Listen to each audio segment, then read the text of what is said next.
Hello everyone, welcome back. Study ম্যাথমেটিক্সের প্রত্যেকে স্বাগত জানিয়ে পঞ্চম শ্রেণী থেকে পার্ট 19 পৃষ্ঠা নং 221 ভিডিও পার্ট নং 9 করব। আজকে আমরা নিজে করি থেকে 3 দাগের থেকে করব। সমকোণী ত্রিভুজের বৃহত্তম বাহুর নাম কি? এখানেই আছে উত্তর, দেখো। সমকোণী ত্রিভুজের সমকোণের বিপরীত বাহু বৃহত্তম এবং এই বাহুর নাম হচ্ছে অতিভুজ। এই উত্তরটি দেওয়ার আগে যদি আমরা ছবিটি এঁকে দেখি তাহলে সব থেকে বুঝতে সুবিধে হবে। তাহলে দেখো, এখানে ছবিটি অঙ্কন করছি। তাহলে প্রথমে যে কোনো মাপ নিয়ে আমি একটি দাগ নেব স্কেল দিয়ে। এখানে একটি বিন্দু নেব, তোমরা পেন্সিল ব্যবহার করবে।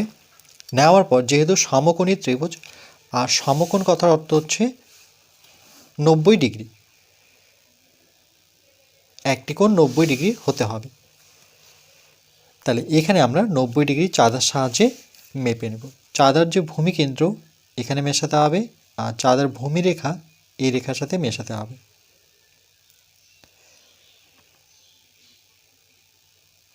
পুরোপুরি মিশে গেছে। এবার চাঁদার দুটো স্কেল রয়েছে, একটা হচ্ছে বাইরের স্কেল, একটা হচ্ছে ভেতরের স্কেল। তাহলে আমরা ভেতরের স্কেল ধরে ডান দিক থেকে বাঁ দিকে আসবো, কারণ ভেতরের স্কেলে 0 রয়েছে। তাহলে 0-র পরে 10, 20, 30, 40, 50, 60, 70, 80, এই তো 90।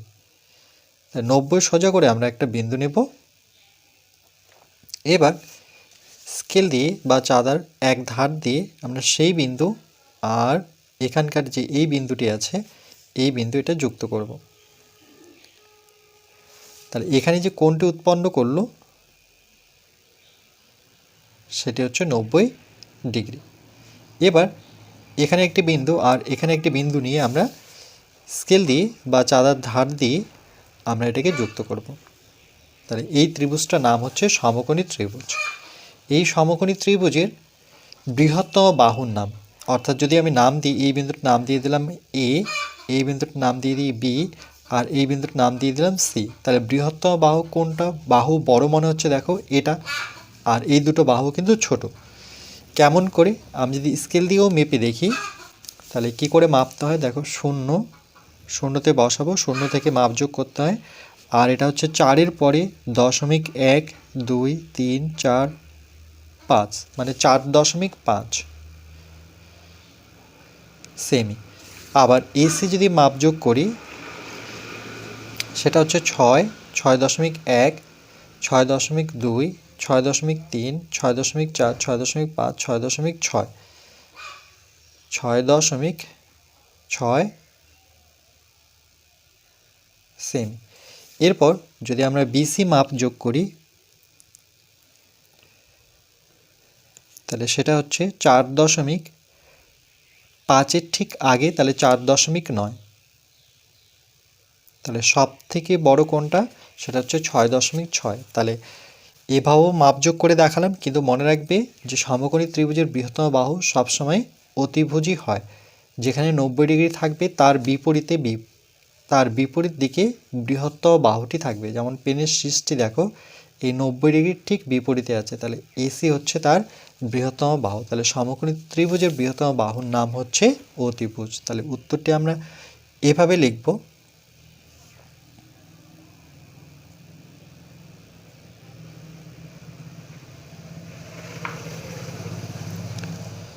সমকোণী ত্রিভুজের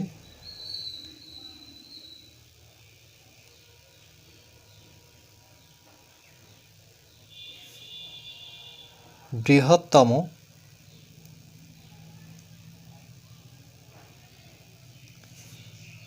বাহুর নাম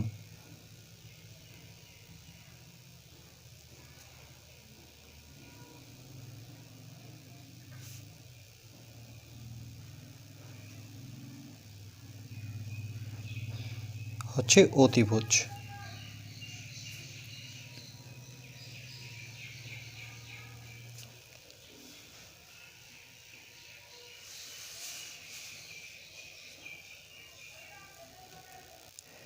এরপর 4 নম্বর প্রশ্ন, সমকোণী সমদ্বিবাহু ত্রিভুজের 3টি কোণের মান কি কি হবে? এর জন্য দেখো আমাদের যেটা জানতে হবে যে সমদ্বিবাহু ত্রিভুজ কাকে বলে। যে ত্রিভুজের সমকোণ মানে একটা কোণ কিন্তু সমকোণ মানে 90 ডিগ্রি থাকতে হবে, সংলগ্ন বাহু দুটি সমান, সেই ত্রিভুজটি সমকোণী সমদ্বিবাহু ত্রিভুজ। তাহলে প্রথমে আমরা ছবিটি অঙ্কন করে নিই। যেহেতু দুটি বাহু সমান, তাহলে আমি এই দিকের বাহুটি 5 সেন্টিমিটার রাখলাম। 5-এর সোজা করে একটি বিন্দু নেব আর 0 সোজা করে একটি বিন্দু নেব। এবার দুটো বিন্দু আমি যোগ করব। করার পর এখানে এই বিন্দুতে আমরা চাঁদা বসিয়ে 90 ডিগ্রি কোণ অঙ্কন করব, যেহেতু সমকোণী বলেছে, একটি কোণ সমকোণ মানে 90 ডিগ্রি। তাহলে কি করে বসাতে হয়, চাঁদার ভূমিকেন্দ্র আর ভূমিরেখার সাথে মেশাতে হবে আর ভূমিকেন্দ্রের সাথেও মেশাতে হবে। মেশানোর পর এবার আমরা, যেহেতু আমাদের ভূমিরেখা এই দিকটায় রয়েছে, তাহলে আমরা এই দিক থেকে গণনা করব। তাহলে এই দিক থেকে গণনা করতে গেলে চাঁদার যে ভেতরের স্কেল বা নিচের স্কেল সেটা ধরে গুনতে হবে, যেহেতু ডান দিকে 0 রয়েছে মানে ভেতরের স্কেলের নিচে 0 রয়েছে। তাহলে 0, 10, 20, 30, 40, 50, 60, 70, 80, 90, এই 90 সোজা করে আমরা একটা বিন্দু নিয়ে নিই। এই যে দেখো এই বিন্দুটা নিয়েছি। এবার এখানে স্কেল নিয়ে আসব, যেহেতু 5 সেন্টিমিটার, তাহলে আমরা দেখো এই বিন্দুর সাথে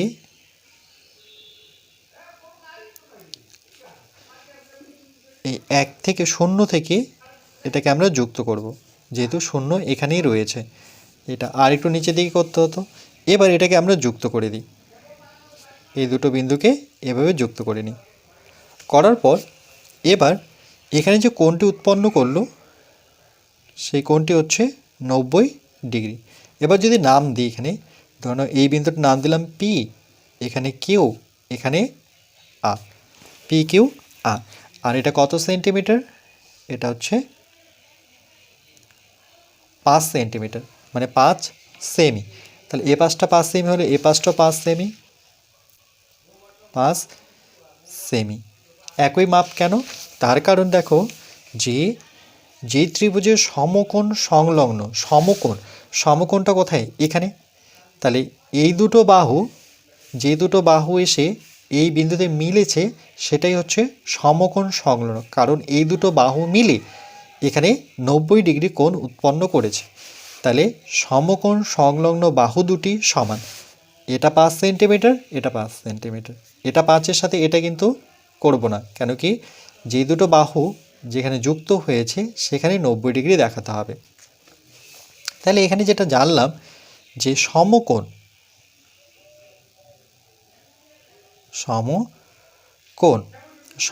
বলতে এখানে 90 ডিগ্রি কোণকে বোঝায়। তাহলে আমার একটি কোণ 90 ডিগ্রি হতে হবে। এবার বাকি কোণগুলো কি করব, বাকি কোণগুলো আমরা চাঁদা দিয়ে মেপে নেব। তাহলে কি করে মাপতে হয়, ঠিক একই রকমভাবে চাঁদার যে ভূমিকেন্দ্র আর ভূমিরেখা এবার মেশাবো। যেহেতু ভূমিরেখা এই দিকে আছে, তাহলে এই দিকটা মেশাতে হবে। এবার এই দিকে, এই বাঁ দিকে দেখো যে দুটো স্কেল আছে, একটা হচ্ছে 180, একটা 0। তাহলে কোনটা ধরে স্কেল গুনবো, যেটাতে 0 আছে, অর্থাৎ উপরে স্কেল। 0, 10, 20, 30, 40 আর 50 ঠিক মাঝখানে দেখো। তাহলে 40-এর পরে, যেহেতু এদিক থেকে যাচ্ছে, 40-এর পরে 41, 42, 43, 44, 45। তাহলে এখানে যে কোণটি উৎপন্ন করেছে সেটি হচ্ছে 45 ডিগ্রি।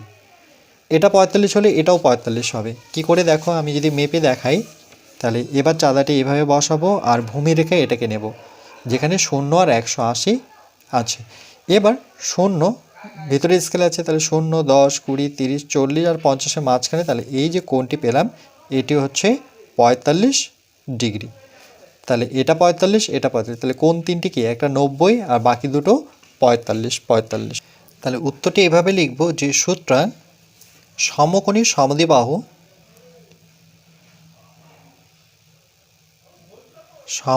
সমকোণী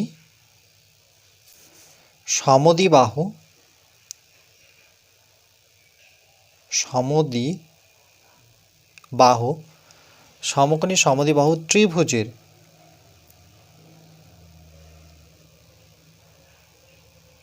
ত্রিভুজের তিনটি কোণের মান, তিনটি কোণের মান 90 ডিগ্রি,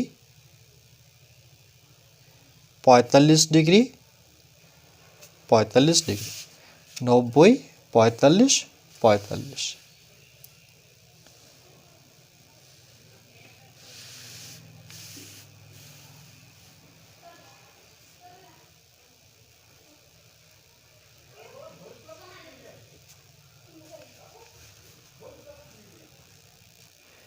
এরপর 5 নম্বর প্রশ্ন, সূক্ষ্মকোণী ত্রিভুজ কাকে বলে, ছবি এঁকে দেখায়। তার আগে যেটা জানতে হবে যে সূক্ষ্মকোণের মান 90 ডিগ্রির কম হয়। যেহেতু বলেছে ছবি এঁকে দেখায় আর সূক্ষ্মকোণী 90 ডিগ্রির থেকে কম, তাহলে আমরা প্রথমে স্কেল দিয়ে এভাবে একটি মাপ নেব। ধরে নাও আমি 0 থেকে 4 রাখলাম, এভাবে 0 থেকে 4-এর মধ্যে একটি বাহুর মাপ নিলাম। এবার যেহেতু 90 থেকে কম হতে হবে, তাহলে আমি চাঁদা দিয়ে 90 থেকে চাঁদার ভূমিকেন্দ্রর সাথে মেশাবো, আর চাঁদার যে ভূমিরেখা তার সাথে এই রেখা মেশাতে হবে। মেশানোর পর 90 থেকে কম, তাই 90 থেকে কম 50, 40, 30, 20, 80, এগুলো প্রত্যেকটা। তো আমি 60 নিলাম, 60-এর সোজা করে একটি বিন্দু নিলাম। নেওয়ার পর এই বিন্দুটি নেওয়ার পর এবার এই বিন্দুর সাথে আমি এটা যুক্ত করব, স্কেল দিয়ে করব।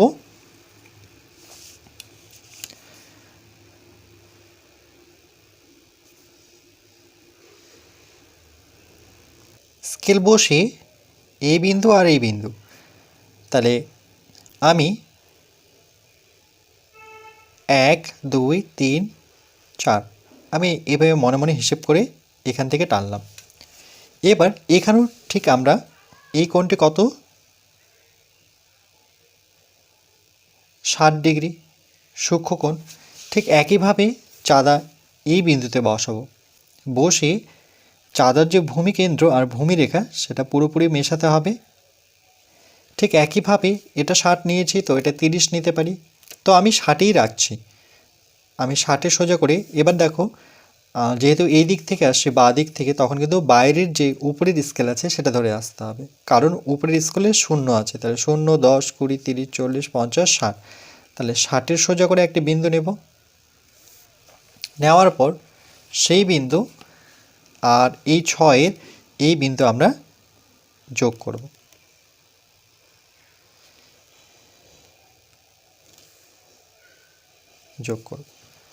তাহলে এখানে যে কোণটি পেলাম সেটিও 60 ডিগ্রি। এবার আমরা চাঁদার সাহায্যে মেপে দেখলে দেখব যে এটাও 60 ডিগ্রি হয়েছে। এবার চাঁদার নিচের স্কেল ধরবো, কারণ নিচের স্কেলে 0 আছে। 0, 10, 20, 30, 40, 50, 60,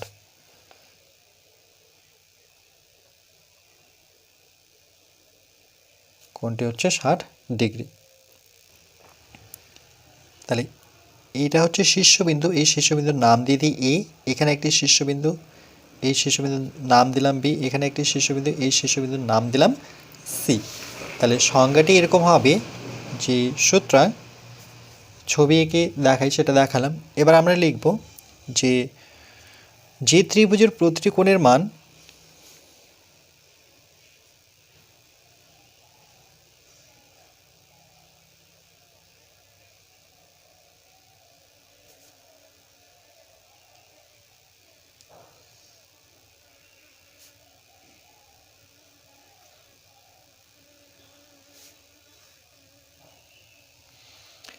যে ত্রিভুজের প্রতিটি কোণের মান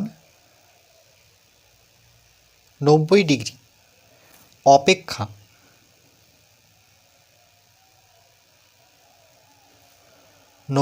অপেক্ষা কম তাকে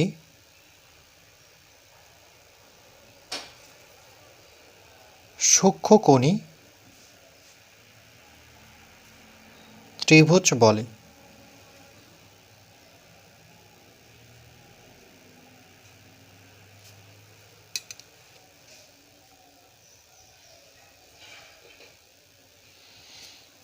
তাহলে 90° অপেক্ষা কম 60, এটা 60, এটা 60।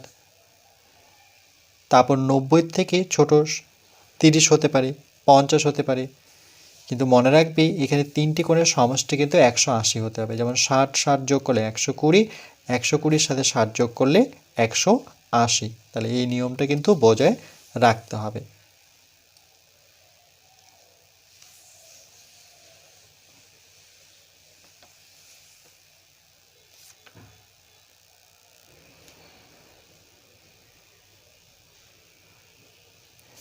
এরপর পরবর্তী পার্ট নাম্বার 10-এ আমরা 6 দাগের থেকে করব।